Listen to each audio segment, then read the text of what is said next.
information. This is very important because information theorists such as Henry Quasler point out that we habitually and quite rightly associate the origin of information with the activity of intelligent agency. So that when we find an origination of information someplace where it was not before, I think it calls for or suggests intelligent agency. Again, not of the existence of God. This is evidence for design that conduces toward theism, but I think it certainly points in that direction rather than atheism. Christopher? But the more we know, the more it replaces the question. I mean, there were forms of quasi-life, so pre-bacterial, pre-microbial, went on for an extraordinarily long period of time. They don't appear to have been exactly conscious, but nor precisely inert either. Microscopically evolved into later forms. It goes on in this pointless, rather horrible, rather boring way for a very, very, very long time. The point is, what designer wants to make it come out like that? Meanwhile, as life gradually takes hold, 98% of its forms are obliterated without pity. If it wasn't for us knowing about them, they would never have existed. They only exist because we know about them. They didn't otherwise ever exist at all. And if we go, which we might, they won't have existed any more than we did. Now, who wants to make it come about like that? Take the project of eternal life, which I'm glad to find is nothing to do with any other concept of eternity that we could possibly give a name to. It's God's target, apparently, that we all attain this. Because I'm now talking to someone who has openly said that they are a believing Christian. Well, now, I've often wanted to know, if that's what he wants us to have, why do we have to go through this horrible interlude where the odds are stacked against us? What's the point of what used to be about 20 years of miserable life where it's almost impossible to avoid committing a mortal sin, to now, thanks to mainly to our efforts, okay, you've got 80 years where the odds are stacked against you. You're born sick, you're created ill in a hostile environment and commanded to be well. And if you can pass certain tests with the odds stacked against you, then you'll get eternal life. What is this? What designer does this kind of thing? Wants it, thinks it's fun to behave this way, thinks there's any justice or point in any of that? What is this really? But here's another insult for you. But the rantings of frightened children trying to make sense of things they don't understand, and terrified of a dictator who they're willing to appease and propitiate by everything from human sacrifice to the murder of their own children. This is not good for us morally. It's not good for us ethically. It makes no sense intellectually. It makes no sense scientifically either.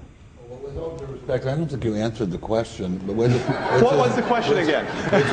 No, Christopher, and is it your belief that the scientists believe that organic matter has existed as long as inorganic matter? The devout lady who asked this question, who emailed this in, said, until recently didn't know that any of these phenomena had ever existed. If you told her 100 years ago that everything was specially created by God, she'd have believed that too, or that the fossils were put in the rocks by God to test our faith. She'd have believed that just as well. Now that she knows better, she says, all that proves is that God was more ingenious than we thought. Just as those who used to deny the Big Bang or the evidence of physics, now persuaded of it or unable to refute it, say, oh well, all it shows is the designer was cleverer than we thought. This is an argument that fails for a very famous reason. The reason put forward by Professor Karl Popper. It is unfalsifiable. And unfalsifiability, as every trained mind knows, is the test not of the strength of an argument, but of its weakness. This argument cannot be defeated.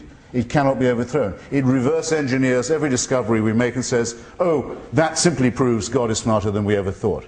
So these are the same people. Who are these people who would have said that the fossils were put in the rocks to test our faith. So then, Christopher, so your answer is... So I don't really accept the grammar of their questioning. So you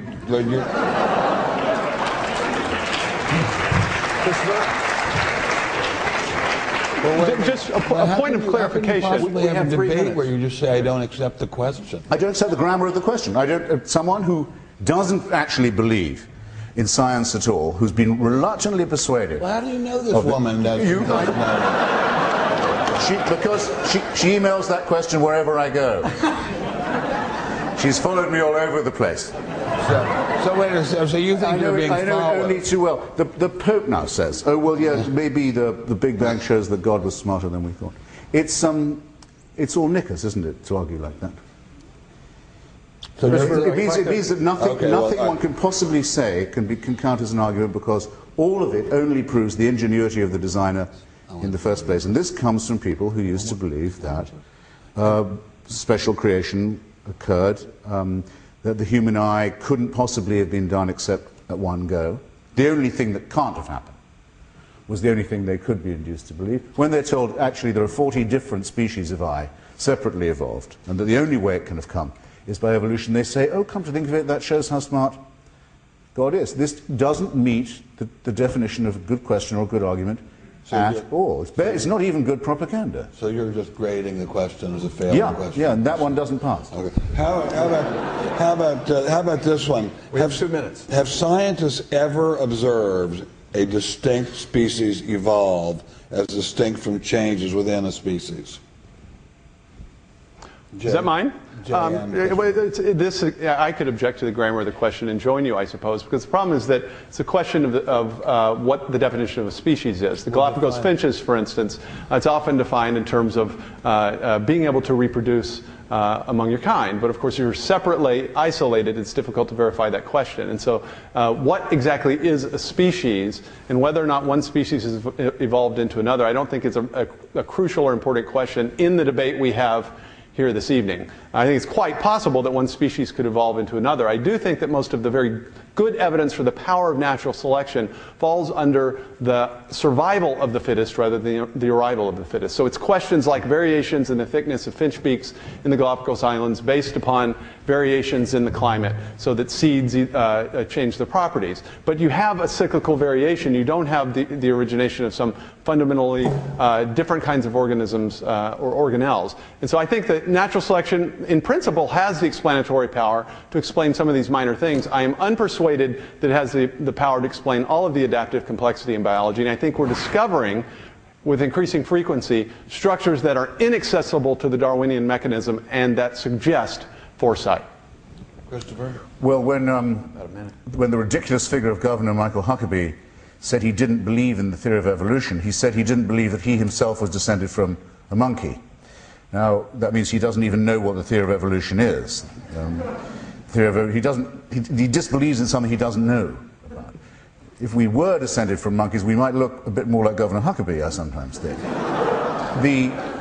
The theory is this, that we have common ancestors, that yes, we can very, very definitely, by studying the human genome, we can very definitely show the emergence and existence of a new species, our own. No longer are there any Cro-Magnons or Neanderthals to rival us. Yes, it's very plain, written all over us, what Darwin calls the lowly stamp of our origin, that we and they have a common primate and mammalian ancestor, but we, Homo sapiens, are now a new species on the planet. That's indubitable, undeniable, sometimes, I think, rather unattractive, but it answers the question, the grammar of which was very well phrased.